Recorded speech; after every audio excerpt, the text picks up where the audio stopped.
Good morning. Good morning, and welcome back to the One Celtic Fans View. The meltdown goes on. I'm going to read a bit from Chris Boyd, but before that, I want to listen to what Chris Sutton has to say about the meltdown from the aftermath of the game. Yes, they are still complaining and they are still moaning. So let's hear what Big Chris Sutton has to say. Big contentious issue in that Rangers were not awarded a penalty. Rangers are complaining to the SFA. They want the VAR audio from is Willie Collum, who was on VAR, Nick Walsh refereeing, and they want that audio of the conversation. Yep. But the way they've actually gone about this, I'm surprised myself. There may be other clubs out there. Yes, definitely. Who are similarly astonished, similarly concerned about the non-award of penalties against Rangers over the last. How many years has it been since they've had a penalty, Chris? Couple of seasons. I think it's 72 games, 72, 73 games, 2 years since there's been a penalty awarded against Rangers. That's astonishing.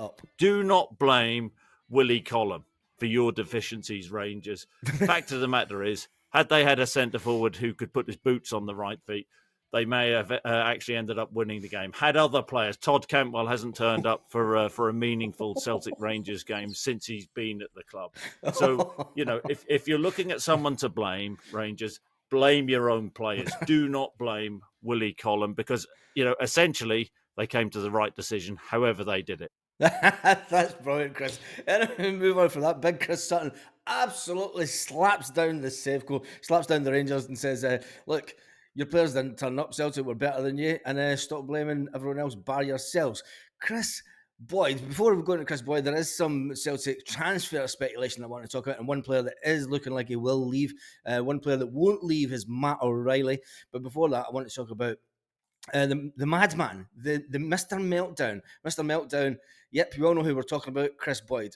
Mike Trouble, SFA threw weight around before the Edinburgh Derby, so they can't go into hiding after the Rangers VAR audio. Last week, this is what he says. Last week, they were hell-bent on making sure that no one could hear what was happening in a high-profile derby. This week, they're desperate to stop people listening to what went on.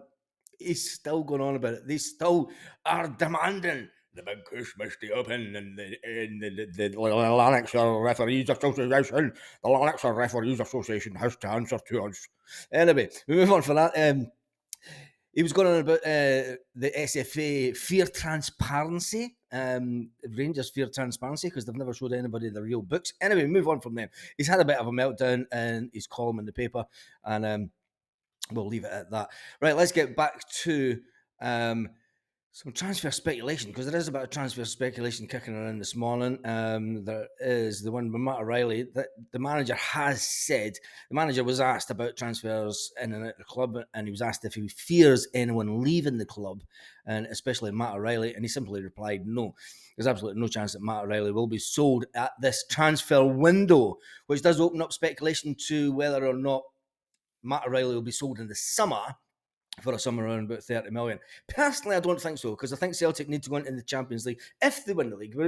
I still think that Celtic will win the league this year. I think we're strong enough and we'll go out and get, hopefully we'll go out and spend. But has the manager started to dumb down this transfer window?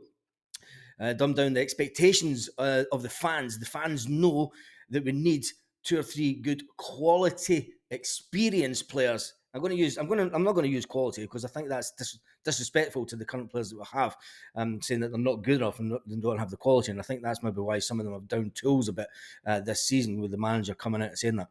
I think you have to use the word experience and purely for the fact that we need someone a bit more experienced in the European scene if we're going forward for next season. The manager does want to bring some players in. Has he started dumbing down the fact that we're not going to spend 10 to 15 million on experienced players this transfer window? It's a hard time to buy in the transfer window in the winter. It's always a hard time.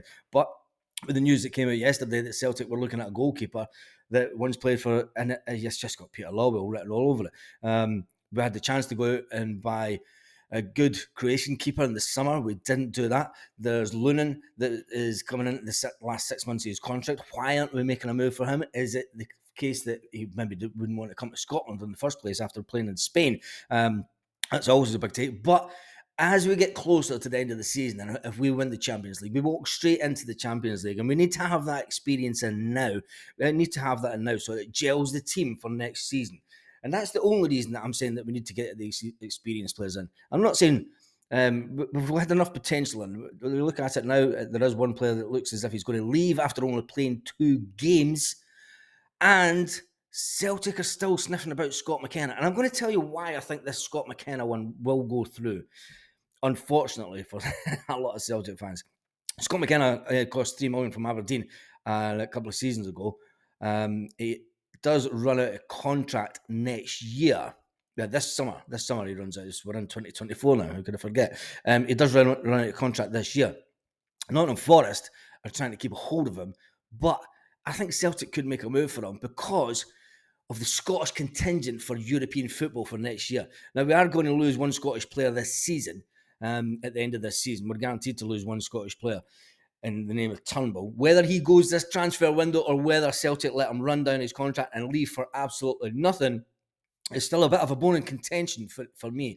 We paid good money for him. I think if he doesn't want to sign, he's already said he's not signing that contract that was put in front of him at the beginning of the season, in front of his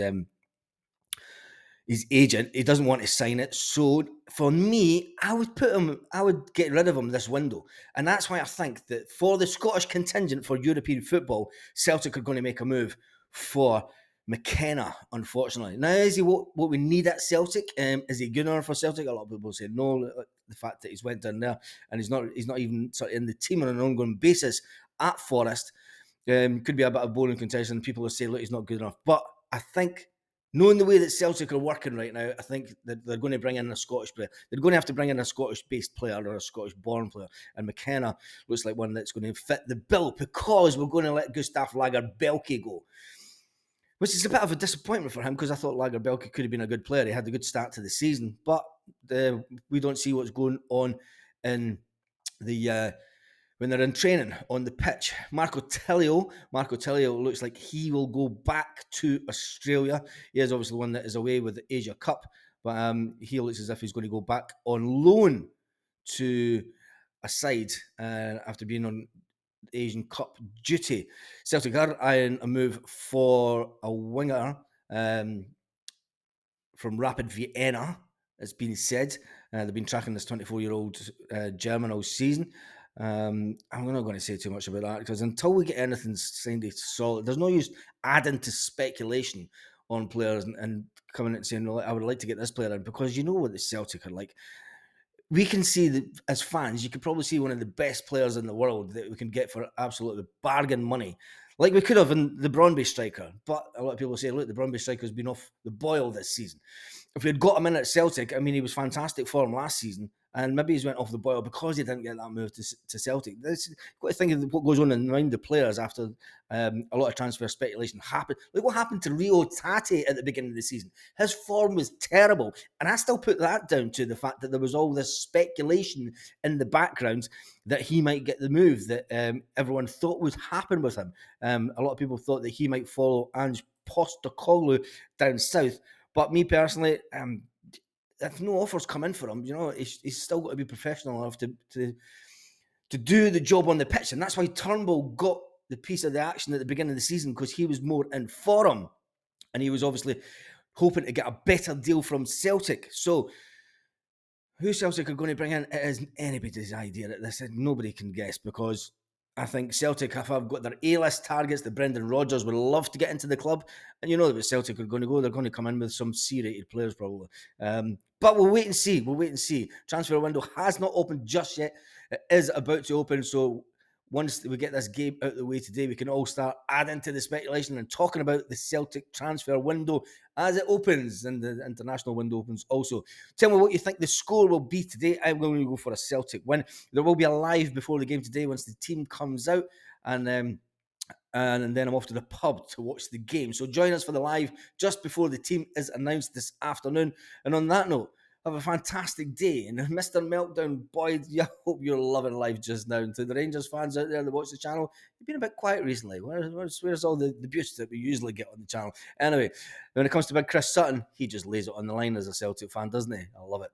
Have a great day, Celtic fans all around the world.